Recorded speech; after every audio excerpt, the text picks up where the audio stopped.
Dr. Nguyen may be a scholar and a theologian, but I think Dr. Nguyen is a pastor first and foremost. He takes care of his congregation and Let's pray together, shall we? Father God, we give you thanks for indeed you are the fountain of all blessings. Praise you. We adore you. We worship you because you love this church so much that you gave your only begotten Son in order to redeem us from sin and hell.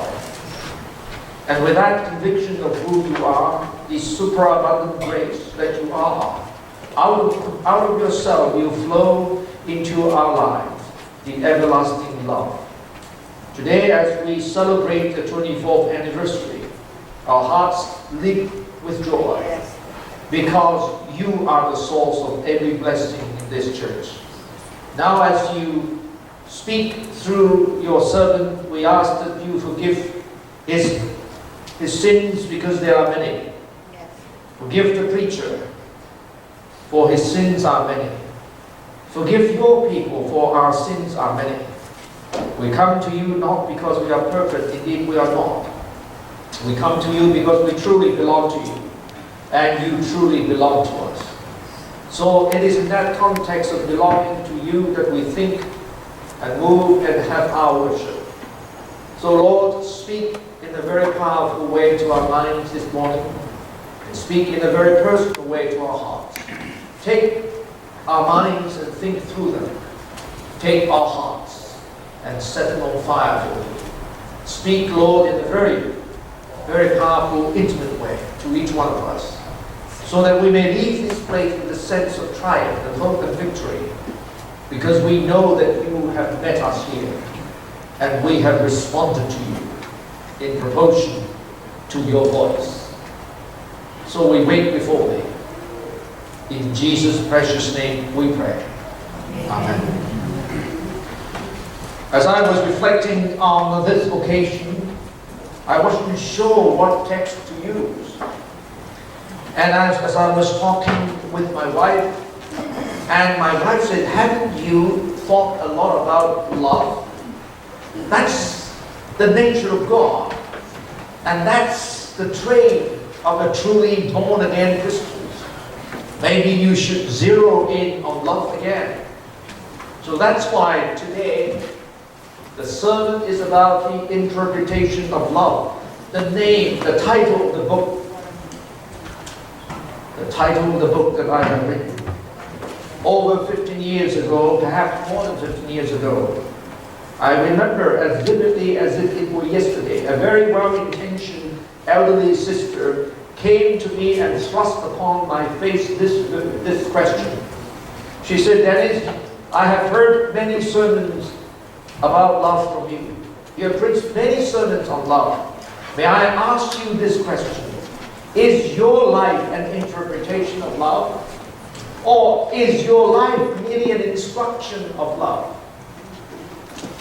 Did you hear that? Is your life an illustration of love? Or is your life merely an instruction of love? But is your life an illustration of love, demonstration of love? So that when people see you, there is no speculations, no suspicion. It's crystal clear that you indeed are an interpretation of love, illustration of love, and demonstration of love. This is a very, very practical and very pointed question, isn't it? Is your life an interpretation of love, illustration of love? When people see you, there is no suspicions, no speculation. It's crystal clear. This person is the example of the love of God. You see, it's so easy to talk about love. It's tough to practice this, isn't it? And to do it well. People often put it this way: love is better felt than told. Am I right? Love is better felt than told. Are you with me? Yes. Love is better caught than taught. Okay? You like that? Yeah. This is PowerPoint. It's PowerPoint. Love is better demonstrated than defined. Love is better illustrated than instructed. Yes. And may I add, love is better interpreted than speculated. You like that? Yeah. Juicy stuff. You see, that's why I say to my spirit, juicy stuff. So brothers and sisters, when people look at you, they say, hey, I feel it. I was caught by it. I see the vivid demonstration of it. I see the interpretations, illustrations, not just simply exemplify, but amplify. I love English language, you know that. Not just exemplify, but amplify. St. Paul is a giant of faith, a mighty thinker. Not almighty, but mighty. He was a man who taught, he wrote the beautiful chapter of love, 1 Corinthians 13. And yet, he is also an interpretation of love, an illustration of love. And you can see this, the way he illustrates love in the way he treated his co-workers, especially those people who don't measure up, those people who fail. His life is a powerful illustration of love. A theologian and yet a pastor at heart. What's the historical context of this small book? Philemon. There are three major characters: Philemon, the master; Onesimus, the runaway slave; and then Paul, their common master. You see, Onesimus was guilty of stealing, theft. He was thieving. A new word now. He was thieving, you know. He was stealing. He stole something from his master Philemon. So he was a runaway fugitive. And then later on, providentially, God arranged it in such a way. Through the ministry of St. Paul, Onesimus became a Christian. And his life was deeply, deeply transformed. Now, according to Roman law, a slave must be returned to the master. Okay? He was repentant. He was saved. Now Paul was going to send him back. And before that happened, he wrote a letter to Philemon. Oh, it was a beautiful letter. Very small letter, and yet filled with affections and passions for the workers, for the co-workers.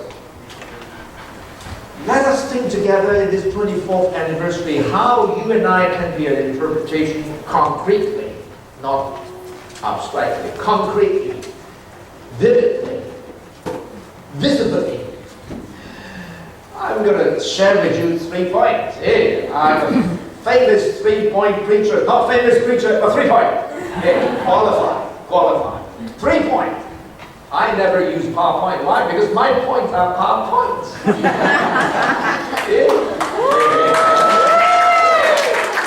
And under the anointment of the Holy Spirit, all our points can be PowerPoint. Right? Because we are instrument of God's voice.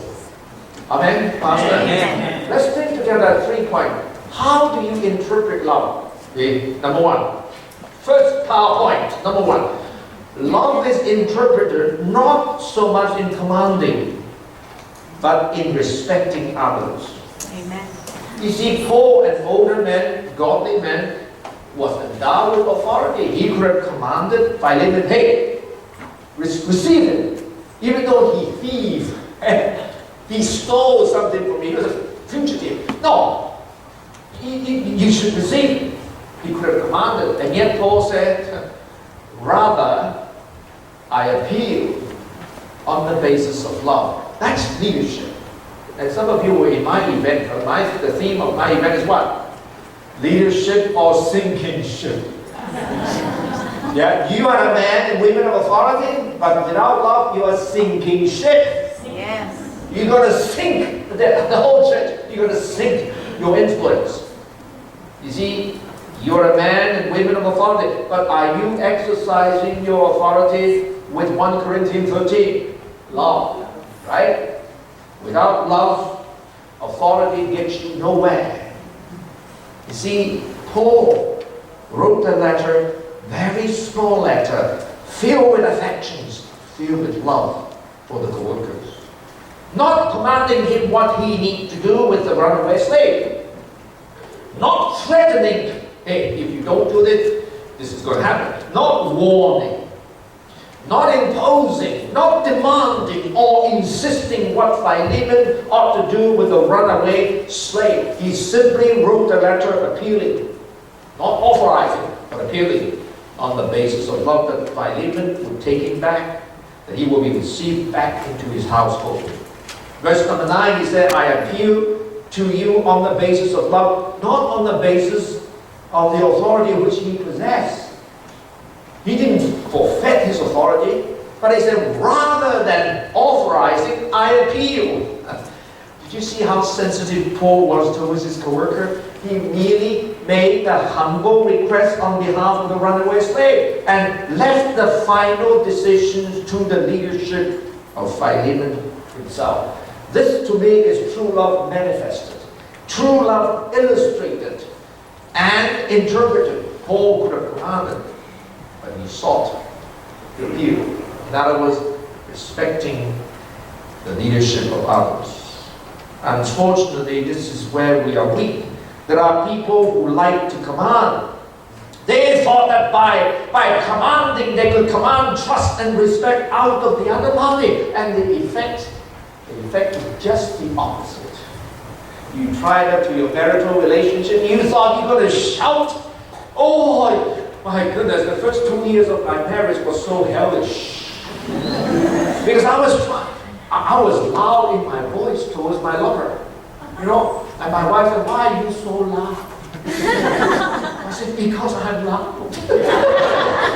and then sometimes she was so loud. I said, why are you so loud? And she said, because I was loud. You know? The problem is, the first 2 years of marriage, only the first 2 years of marriage, I was loud. I was trying to change her into my mood and mode of operation. The mode and the mood. See? And at the end, I messed this up. I really messed up, you know. I was trying to change her and not realize that she is basically unchangeable wife. and then she realized that her husband is basically hopeless, unchangeable. But what can we do? Instead of commanding, we kneel before God and ask God to change us. So I discovered something about what marriage is. I just celebrated my 30th wedding anniversary today. One thing that I learned about marriage is not about changing your partner for your sake. Don't try it. Marriage is not about trying to change your partner for your sake. It's being changed by God for your lover's sake. Hey, then you have a different understanding. You knelt before God, asking God to change you for each other, rather than changing one another into the mode and the mood. And the mood is going to be moody. It's hopeless. So don't try to change people. And there are people who thought the loudest you shout, you're going to command respect and trust our people. The result is just the opposite. Go ahead. The church leadership is saying, oh my goodness, some people just basically take me off. I can't change them. And then the boy came, is that your job to change your elders and deacons? No, they are basically unchangeable by men or women. Only God can change. Don't try to do the work of God. Amen? Amen.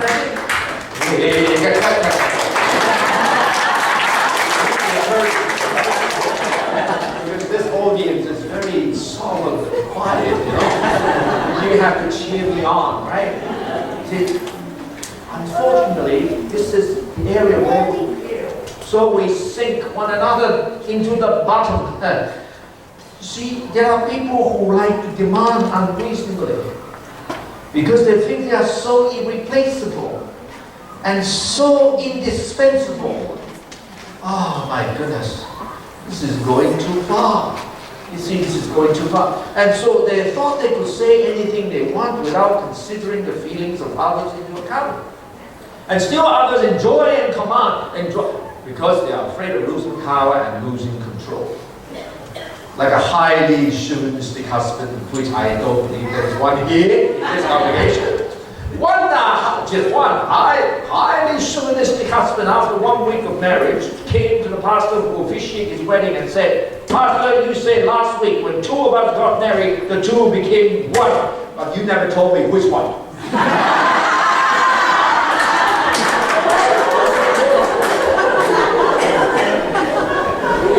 That was good. That was good. And then premarital counseling, and for those who are married, post-marital counseling. The two became one. Which one? Is it my one joined with her so that I can and I'll control her until death was part? Or is it, yeah, she net me until death was part? See, the issue is not so much in nagging or shouting, because oftentimes men nag too, you know. Women nag. Men also nag. Right? Now let's be fair to each other. Don't just put all the blame on women who nag. See? All of us do that. And all of us are easily wounded. Okay? Don't just blame the women for being easily wounded. No, men worse. Especially the older ones. I didn't say old, I said the older one. So you take your pick whether you are older one or old. Oh, sorry.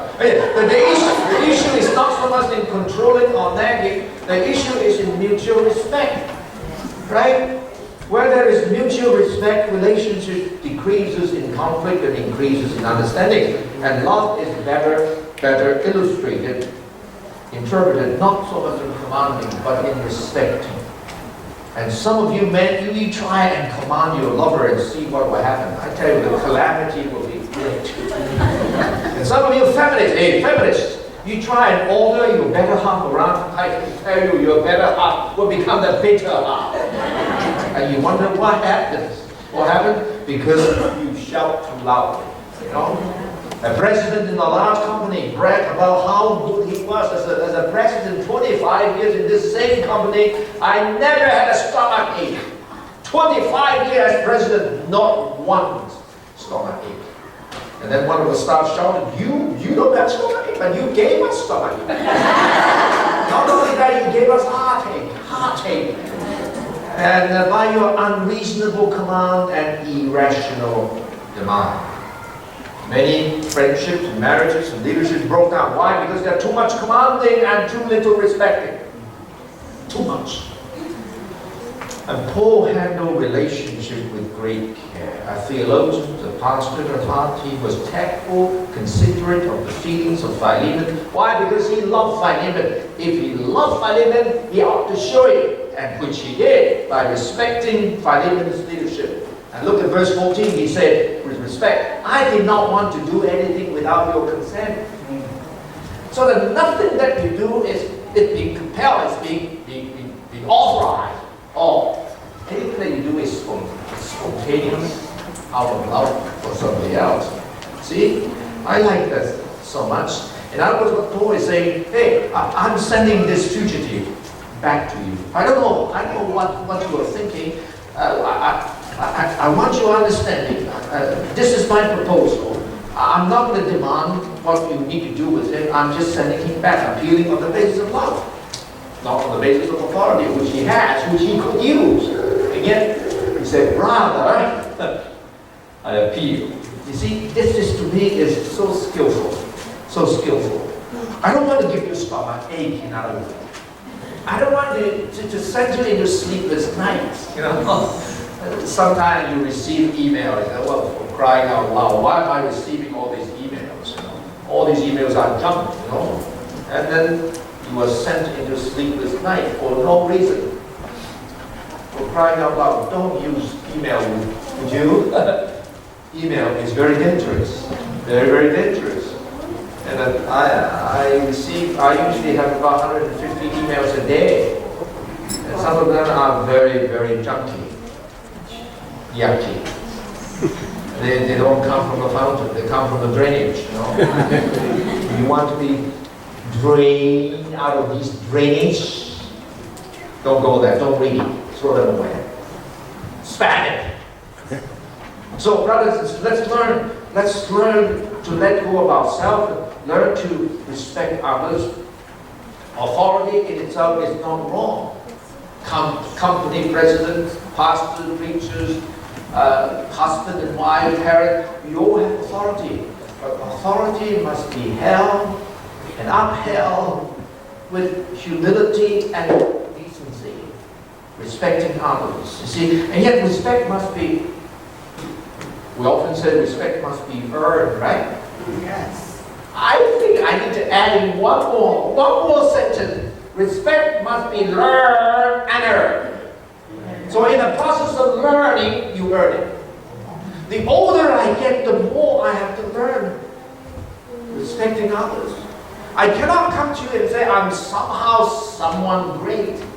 I'm so saintly that everyone has to bow down and listen to me. If I act like a jerk, do I expect my audience to respect me? If I come without self-respect, then you don't demand respect from others. You have to earn it. And how do you earn it? Learn it. You see, respect must be learned and earned. Amen? Amen. And oftentimes we stop short of the learning, but we demand learning of others. We should learn it. In the process, we earn it by the way we relate to each other. And Paul handled relationships with such a skill. And sometimes we think too weightily of ourselves. We put too much weight on ourselves. Right? And I like what G.K. Chesterton said.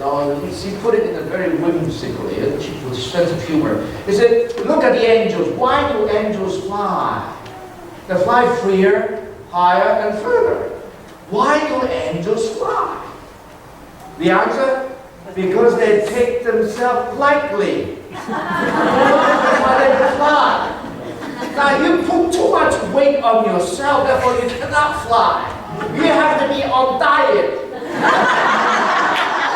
I was on diet. That's why I look very scintillating. I'm still on diet. I look doubly scintillating. See? I used to put too much weight on myself. At the end, leadership suffer, relationships suffer. So I'm not saying that you have to be flippant about your relationship. Respect, do it respectfully, with self-respect. And leadership, friendship apply. Second point. How do you interpret love? Well, love is interpreted not so much in what? Not so much in depreciation of others, but in affirmation, making others useful. Did you hear what Paul said in verse 11? Formerly he was useless. But now, you see the transpositions, you see the transformations. Okay? Previously, he was useless. But now, I like that. But now there is a transformation, there is a transposition. There is a change, a shift from being useless to being made useful.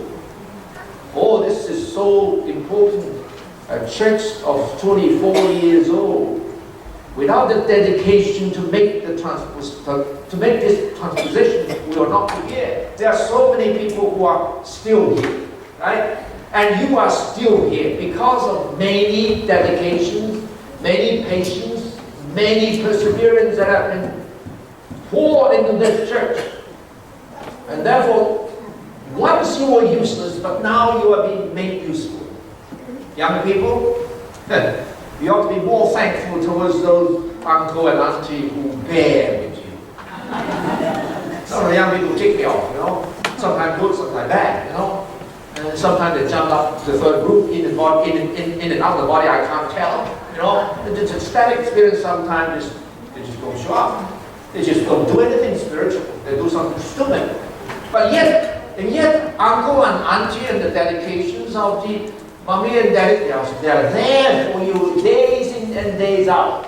You see, I am the product of the mentorship of many brothers and sisters who have come under me and pushed me up, not pushed me down or pushed me away. Although I should be pushed away sometimes, because I was really bad teenagers. I was struggling with all kinds of issues. And yet the mentors, people like Henry Blackaby, you know, the Blackaby who wrote the book Experiencing God, he was my first mentor, and I'm indebted to him. He spent time with me twice in a month, with the Word of God and with himself and prayer. The three things that he shared with me. So I am indebted to his perseverance, to his patience, to his dedication to me. The church as it is now, and the church as it will be, it shall be, we need all the dedications by making people who may not be very promising, but they are made promising, they are made useful. The insignificant one has become useful. The weak has been made strong. The useless has been made useful. You see that?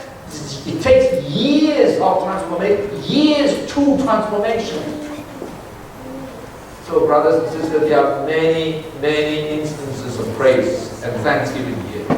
Have you ever thanked your pastors and your elders and deacons who days in and day out, they worry about you, worried about what's going on here and there, sometimes for good reason. They are anxious about what's happening. Anxiety is the mark of maturity. It may not be sin. If you are anxious about yourself, maybe you're self-centered, that may be sinful. But if I'm anxious about you because I love you, then anxiety is the mark of maturity, the marks of perfection in terms of love. I worry about what my son will be. 16 years, 17 years, what's going on? What's going to happen? You see, you love your son, your daughter, you will have some anxiety. So, formerly he was useless, but now he is made useful. And the church historian by the name of Ignatius Larantia said, the Onesimus of this book later on became the bishop of Asia Minor Church. You see, from a fugitive to from a slave to being a fugitive, and then to being a Christian, and then to being a leader, later on bishop. Wow, the whole transformation, the whole process takes years. Scholars may debate among themselves as to which Onesimus, but generally speaking, most people will say this Onesimus. The name is made useful. That's the meaning of the word Onesimus, useful. As useful as Philemon himself. Even better, a bishop. So brothers and sisters, this is the commitment for all of us to stay where we are and move this church to another chapter. And you see young people growing. Some may have gone home. Some of us older ones, they left behind the legacy of their commitment. So brothers and sisters, this is so important. Now, how do you make someone useful? You see, my mother died 5 years ago. I miss my mother so much. You see, when I was a teenager, she used to call me baby boy. Over 50 years old, still the baby boy. And I like that very much because I miss that now even more. She died 5 years ago. And I still remember many solemn conversations that the son and the mother had. You see, I came from a very big family. My mother had 10 children. Man, she was ultra productive. 10 children. 6 sisters and 4 brothers. And of all, of all the 10 children, she said, my eyes are the biggest, not the sharpest. She said this to me, she said, I want my son to develop 2 things. If you want to have followers, if you want to be a man and women of authority and influence, you must develop 2 things. Number 1, may God give you a penetrating eye. Your eyes are very big, very beautiful, beautiful, but you are blind. Beautiful but blind. Big eye, but not the sharpest.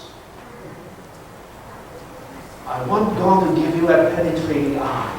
That penetrate into the insideness of someone's struggle and be able to see what others don't. And then I want God to give you what? compassionate heart. A heart that feels. An eye that sees, a heart that feels. Today I put on purple tie. Before she died, in front of my fifth sister, she was telling me, she said, when you miss me, you put on pink tie. Pink. I used to put on pink when I was reading more pink tie. Pink is mommy's appraisal of her son, meaning I'm innocent and cute. My mother was physically attractive, the beauty of the beauty. She is such beautiful, and I look just like her. Get better than that, you know? And someone said, could you show me a photograph of your mother? Why do you need a photograph? When you see me, you see my mother. What did I say? Pink time, meaning you are cute, you are innocent. But she said this, I want you to put on a purple tie. This is mommy's expectation. What does that mean? You see the Purple means sound-mindedness, sound judgment, and also what? Trustworthiness. And if you really want to be a man of trustworthiness and a man of sound judgment, you must have a penetrating eye. That is compassion. With the true thing, you are enabled to what? To interpret, meaning to understand. And at the end, you will be a very effective agent or agency of love. That stayed with me ever since. See, I'm over 50 years old, 55, and she was afraid that one day, the older I get, the more decay that might happen if I'm not careful. You see? So, brothers and sisters, how do you interpret love? Not depreciating others, but affirming others. How do you make others useful? May God give you a penetrating eye and a compassionate heart. Amen? And oftentimes we are so busy in the church that we no longer see what we should have seen. We no longer feel what we should have felt. And therefore, this becomes the opposite of love. If you don't feel, that's the opposite of love. If you don't see, that's the opposite of love. So, brothers and sisters, may God help us, giving us an eye that penetrates and a heart that feels. Finally. Are you with me? Yes. Now, where's my note? I'm in trouble. Yeah. Last point. Love is illustrated or interpreted not in being calculated, but in being magnanimous. It's being generous. Oh, I like that word, magnanimity. Magnanimous simply means somebody who is big at heart, somebody with a generosity of spirit and a bigness of heart. Chinese people can understand this. I think Filipino people can understand it even better. There are only two kinds of people in this world: little people and big people. Right? Filipino can understand that. Little people have little heart so little that he can't see anything but himself, can't feel anything but himself. So the influence is so little.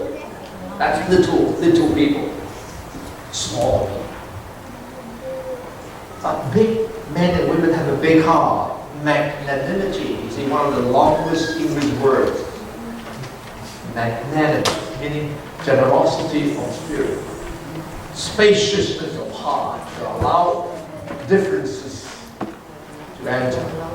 You see, big people have a big heart big enough to take in the mistakes of others, the past failures of others, the different sentiments, the temperaments of one another. You see, Paul, looking at this runaway slave, he was runaway. He was guilty with a criminal record. He could have calculated, how can I associate with somebody with a criminal record? Right? That's the natural tendency. I mean, you don't make me look good. They make me look bad. With a criminal record? Come on.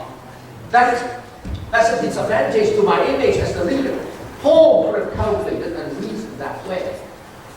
or rationalize that way, because a lot of reasoning is not really reasoning, it's really rationalizations, right? You could rationalize and say, well, I'm not going to get near to this criminal. But Paul had a big heart. A heart big enough to contain all kinds of people. If you don't believe me, look into Romans chapter 16, which is a friendship text. There's a long catalog of names. Paul named them one by one. The old and the young are in his heart. The Jews and the Gentiles in his heart. The educated, uneducated.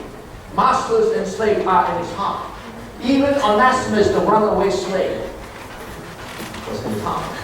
Did you see what Paul said in verse 16? I'm sending him my very heart. Did you see the affectionate reading? My very heart to you. That's generosity. That's magnanimity. A criminal in the heart of St. Paul. And Paul said, he's much better than a slave. He's now a dear brother, a partner. And because of the cross, in Christ, we look at each other in and through Christ. Then those people who take us off become likable, become lovable. You see? And Paul said he's better than a slave, he's a dear brother, a partner. And then he said, if he owes you anything, charge it into my credit account. If he owes you anything, I'm willing to pay for it. Oh, this is juicy. Charge it into my account. And this is the gospel here. Right? This is the doctrine of justification by faith, where your sin is credited into Christ, and Christ's righteousness is credited into us. So that in Christ we are declared righteous. Through the cross, we are liberated. Somebody paid the debt of sin in order that we may be liberated. Is that not the gospel? Amen. And Paul, having been apprehended or having been grasped by the gospel of forgiveness, now he learned to forgive. Well, if he owes you anything, I'm paying for it. Just like Christ has paid the debt of your sin. So those of us who have been touched by the gospel, we must learn to apply. Having been apprehended by the gospel, we now apply. As Paul did. Charge it into my account. Let him go, so that he can be restored to your household. Is that not the gospel? So, brothers and sisters, this is so good, isn't it? And oftentimes we don't see each other enough through the lens of the cross. We look at each other through what? Through the old Adam. I don't like you, you don't like me. So everybody start manifesting the vices of the old self. When the old self needs to be nailed to the cross, instead of nailing the old self, we nurture it. Instead of crucifying the old self, we edify it. And therefore, we hate one another's guts. We can't see each other, as partner, as friend. May God help us. So, brothers and sisters, this is the challenge before us. In the years ahead, may God help us to really practice what we have been taught. The gospel of forgiveness. 1965, Wimbledon tennis final was on replay in the television. And I was watching that replay. The Wimbledon tennis final was on replay. And that was a very little incident which I felt illustrated my point. And I thought that was significant. Here it is. Wimbledon tennis final. On the player's second service, the linesman, the guy who's watching whether the ball is going out or not, the linesman say, fault. The ball was a bad one. The player thought his service was not at fault. It was right on the line. Touching the line, not off the line. So he protests to the linesman. But unfortunately, the umpire, the big guy standing up and sitting up there, the big guy supported the linesman's decision and called his ball fault. So he lost that point. However, the opponent, the player and the opponent also felt that the player ball was a good one. It was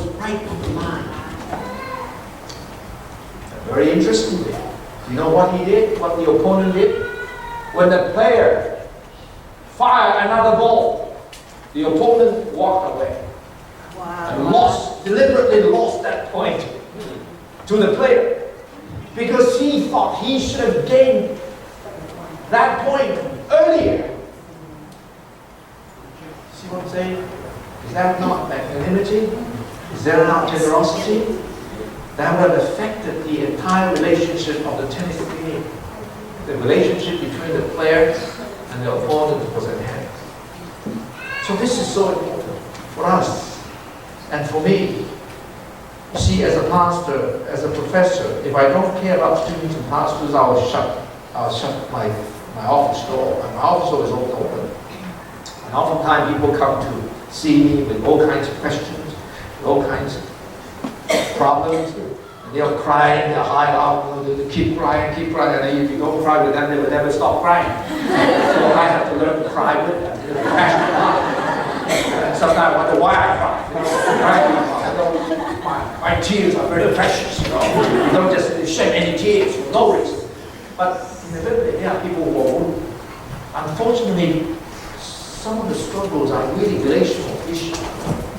They are into who is right, who is more right, who is more wrong, who is more right, who is more wrong. To a point that I was so much nauseated by it, you know. I felt like vomiting.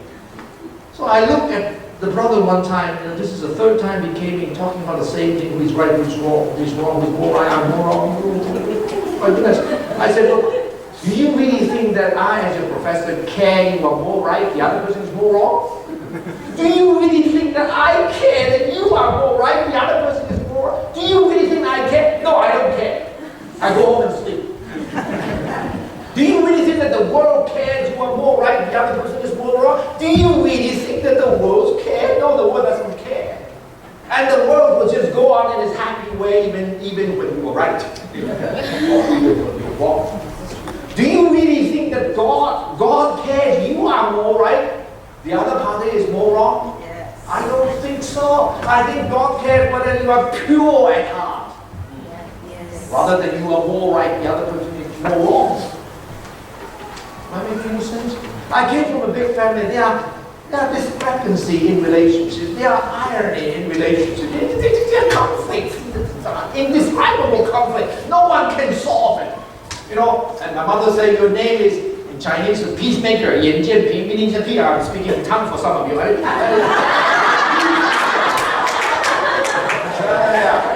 have to be a peacemaker. My goodness, how can you got to be a mediator? No, there is only one mediator. I can't be the mediator. And you hear this, who is more right, who is more wrong. You know? I look at my brothers and sisters and relatives. You know what? How old are you? 65. The other person 75. Plus together, how many? How old are you? Oh, 100 years old. And you still can't get along. They got changed. I said, I'm not going to deal with this peacemaking. Do you reason I care? That you are more right? If you are really right. Okay, let me end with this. If you think you are right, and I also think you are right, your pastor also thinks you are right, the whole church thinks you are right, then be very careful not to be self-righteous. Yes. You see, there are people who are so right that they become so mean. The exact opposite of 1 Corinthians 13.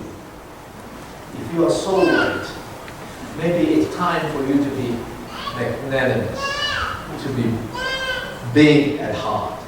Amen. Let it go. Let God discipline them. And I don't want to discipline anybody. Yes. I don't want to judge anybody. Enough is enough, and move on. You'll be far more happier. You see, my job here is to inspire godliness and worship. And your job is to inspire godliness and worship and love amongst us. So if there is any contrary of love, then we need to cast them beneath the cross. Through the cross, not through myself. Through Jesus Christ, in Jesus Christ, then we are able to manifest forgiveness, generosity of spirit. See, did you see that? Very simple text filled with wisdom and insight. So may God help us. Next year, 25th anniversary, and beyond, may the Word of God be the guidance, be the instructions. May His glory be our highest concern. Amen? Amen. Let's pray together.